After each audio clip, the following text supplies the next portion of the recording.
You could have a Whopper your way, but you could also have it loaded with E. coli. Who knew Burger King could be so dangerous? Imagine eating a burger and 2 days later being deathly ill. No one likes taking responsibility for someone else's mistake, and that's exactly what Burger King did in 2024.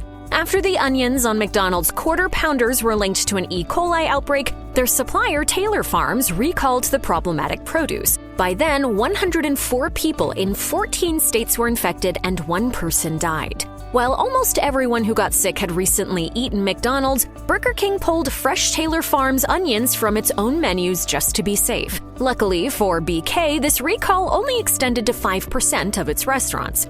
Burger King was off the hook for this outbreak, but it wasn't the first time they had an E. coli scare. In one of the biggest meat recalls in U.S. history, distributor Hudson Foods called back 25 million pounds of beef it had distributed to Burger King and other retailers. The year was 1997, and you guessed it, E. coli was the cause.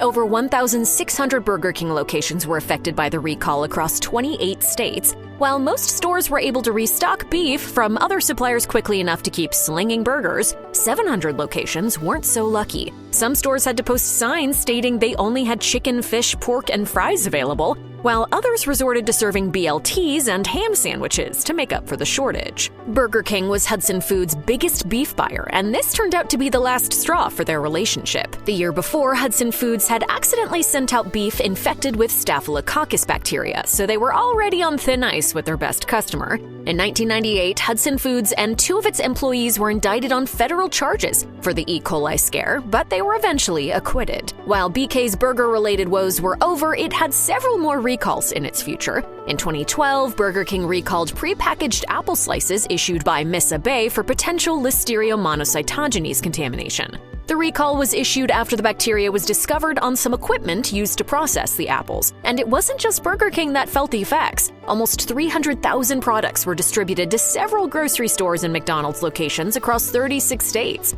Luckily, no one got sick. A few years later, history repeated itself when Burger King recalled even more apples for Listeria contamination. While distributor Appealing Fruit circulated the apples in 4 states, they managed to issue the recall before any reached consumers. But BK's recalls haven't been limited to things you can eat. In 2001, Burger King and the U.S. Consumer Product Safety Commission issued a recall of about 400,000 rattling, paddling riverboat kids' meal toys when it was discovered a piece could come out of them and pose a choking risk. The recall was issued on March 12th, along with the promise that customers who returned the toys would receive another one in exchange.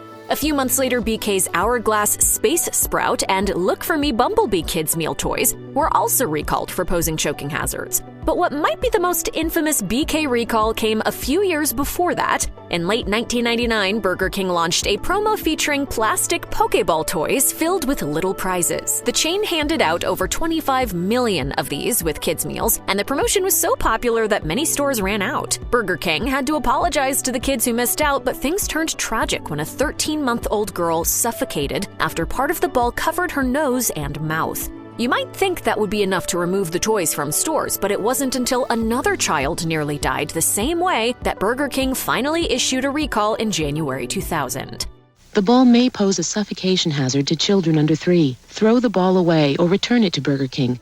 By then, it was too late. Just days before the balls were pulled, a second child died from the lethal toy. Despite the harm they caused, the Pokémon fandom still considers the toys alluring collector's items. They're often listed on eBay, though that would make a pretty morbid addition to anyone's collection.